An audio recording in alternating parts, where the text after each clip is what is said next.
This is the car that got dropped off on Saturday night while we were having the mega meet.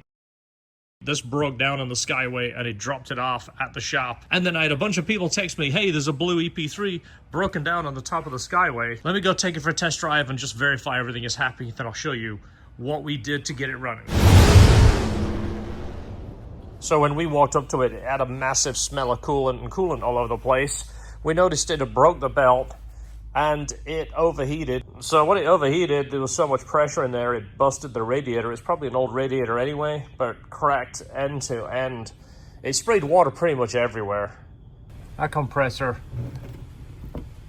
is locked up. What we've done right now is put a replacement belt on to bypass the compressor. So there is a belt designed to bypass that for the cars that don't come with air conditioning. This is kind of like a fingers crossed, hopefully it works, because we don't know. It just got towed here, dropped off. So the belt's on. We're going to put a new radiator because it needs a radiator anyway. We'll put fluid in it and start it, and fingers crossed if it works. There is the new radiator. And it doesn't have a crack on it. Look at that. This is actually a pretty thick core. We're hoping it didn't hurt the engine, but either way, whatever happens with this car, it's going to need a radiator. So we're just replacing the parts it needs now. And obviously, if it ends up needing an engine, all these parts will transfer over. But fingers crossed, it didn't burn up the motor. All right, coolant is in. We're going to run it and see if it will suck that down. We'll double check, make sure it's not going to bubble from there.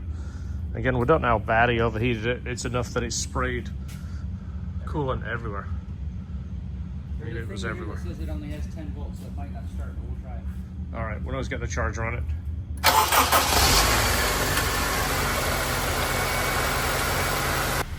So it's not sounding like it's a misfire, so that might just be an intermittent code. Yeah. It sounds good. Yeah, sounds real good. Yeah. Yeah, we'll get it ran through, make sure it's bled out all the way, make sure the heat works, make sure there's nothing funky happening. So as you see, this is a 6-rib belt. That's why it looks a little odd. This should have a 7-rib on there. But it's doing what it needs to do. It's lined up. As long as you come all even over 1 rib, it's fine.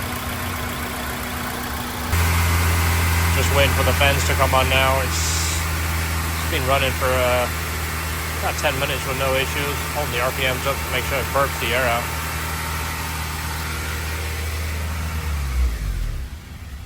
What are we at? Just touched 207. Still here, no fans. I mean, ECT at 207 on the phone. Yeah, it's pretty hot.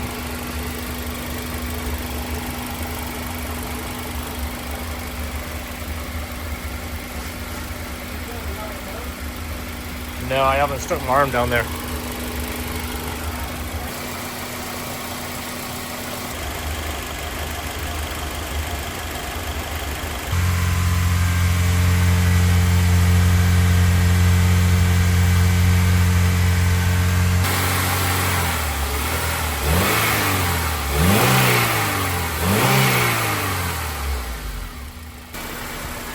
We just had to replace the switch. This is the thermal switch that turns the fans on and off. So it bled out correctly. There was no issues there. Thermostat opened like it should.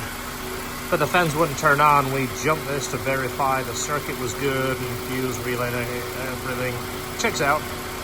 So we just put a new switch back in there. Now we're waiting for it to warm up.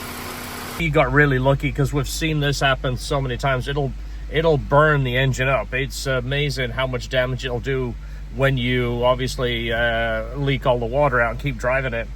Keep an eye on the dash. If for some reason you see a warning light, pay attention to it. This type of car, and S2000s for instance, one belt will drive the whole accessory system, which means it drives the water pump and the alternator. If you lose a belt, you'll get a light on there saying that the alternator is not charged. It's just basically like a little picture of a battery. Shut it down. Don't keep driving it. We've seen people burn up cylinder heads, burn up head gaskets, burn up cylinders, and it'll ruin the motor. It's worth paying a tow truck to save your motor. And it's sometimes people just want to limp it home and go, wow, I think I can make it. And they'll do so much damage. Pay the $200 bill to the tow truck guy. I know it sucks, but it's cheaper than a motor. Everything is good with this car. We're going to go ahead and give it a little bit of TLC, a little bit of washing. First off, the wheels really look like they've been through the wars, and of course the hood looks like yak. Hopefully that's going to come off. This was actually sprayed all the way up here. I mean, even this is sticky, it's yucky. We're going to wash the engine bay, make sure we get as much coolant off as we can, clean the wheels, clean the car, put it all back together, do some test driving, hopefully call in with some good news. Not perfect, but it's a whole lot better. See a little bit of streaking in that hood, but you know what, it's better than what it was. At least it's a starting point for him, and it runs now.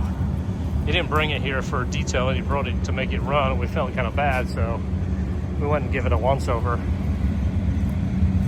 Yeah, we don't really know how hot that water was when it hit the hood. Yeah, I mean, it really could have scalded the paint. That might be what caused so much damage. Let's finish drying it. We'll pull it in, put the bumper back on, and I'll show you the engine. We'll clean the engine too. Everything is good. Few things I would address. The clutch has about that much free play before it does anything, so the clutch feels like it's more of a suggestion than an actual action. And the gas pedals on these are so stiff to push down. If you have driven an EP3, it's almost like they don't want you to go fast. I mean, the car doesn't have a lot of power anyway, but that really needs something. We've addressed it before. And then the shifter is the best shifter placement ever.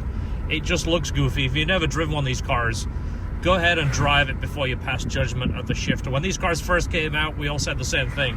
That is awful. The car's too high. It looks like an Odyssey minivan. We all said that. Now you drive one, it's a lot better driving position than you realize. But this car with a K24 in it, seriously, is probably one of the most fun, practical, easy driving cars you could ever have the pleasure to drive. Look how beautiful that looks now. So we're looking for a detail sponsor. I'll talk more about that on a separate episode.